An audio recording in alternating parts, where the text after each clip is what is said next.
Hi all. For those also taking the Certified Specialist of Wine exams, here's a short clip on Veneto. Being the largest producing region in Italy, Veneto is a major section in the study guide, and it deserves a deep dive. Among all the provinces in Italy, Veneto produces the most wine. This is the home of renowned wines like Amarone, Soave, and Prosecco. The 2018 study guide mentions that Veneto produces slightly more whites than reds, but recent figures seem to indicate that production is skewed heavily towards whites, to the likes of 80%, so I hope the information has been updated. I will not be going through the individual regions within Veneto because there's already plenty of material on that. Instead, what I will do is to provide some new perspectives that I hope can help you understand Veneto better. I'll start with the terrain features. For my studies, I like to look at the terrain features because I believe they are a major consideration in vineyard site selection, so analysing the terrain features could provide a more comprehensive understanding of any wine region. Here we see the Veneto region in yellow. The northern part of Veneto is dominated by the Swiss Alps, which extends southwards towards roughly about a third into Veneto. All that precipitation from the Alps drains into 6 major rivers that are quite symmetrically distributed, with 3 rivers cutting through the Verona area and another 3 cutting through the Treviso area.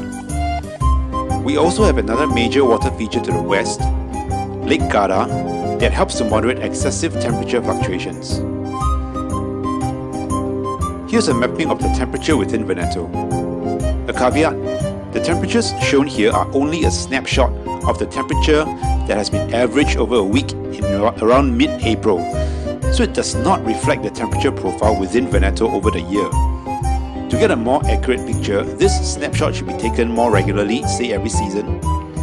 Nonetheless, you can still see the temperature gradient, where it is much colder to the north and gets progressively warmer going south. Now this makes sense. For regions in the northern hemisphere, temperatures generally get higher as you head south towards the equator. And this variation is accentuated by the proximity to a large terrain feature that obstructs air circulation. Now compare this to the distribution of wine regions in Veneto. Here we can see that the wine regions are distributed along a belt which are more or less at similar temperatures. Also, we don't see any notable wine regions north of Conegliano Valdobbiadene, probably because it's too mountainous or too cold. Either way, I hope this helps to make some sense of the locations of the wine regions. Here I have also highlighted the regions that produce notable whites and reds. Starting from the west, there's Bardolino and Valpolicella, then Soave, Gambellara, and tiny Bagnoli right at the south. Conegliano Valdobbiadene and Azzolo that produce Proseccos, and Piave Malanotte, located within the Piave DOC.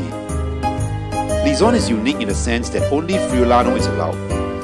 Now this does not mean that these regions only produce one wine style, just that they are well known for one particular style.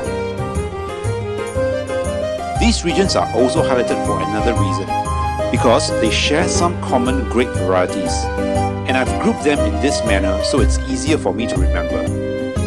Bardolino Superiore and Valpolicella both use the standard Amarone mix, while both Soave and Gambellara use Garganega.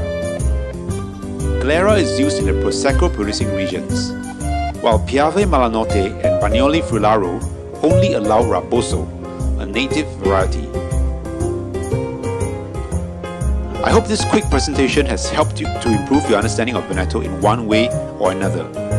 Stay tuned for more presentations on other wine regions. If you haven't liked or subscribed by now, do it. I'll see you next time.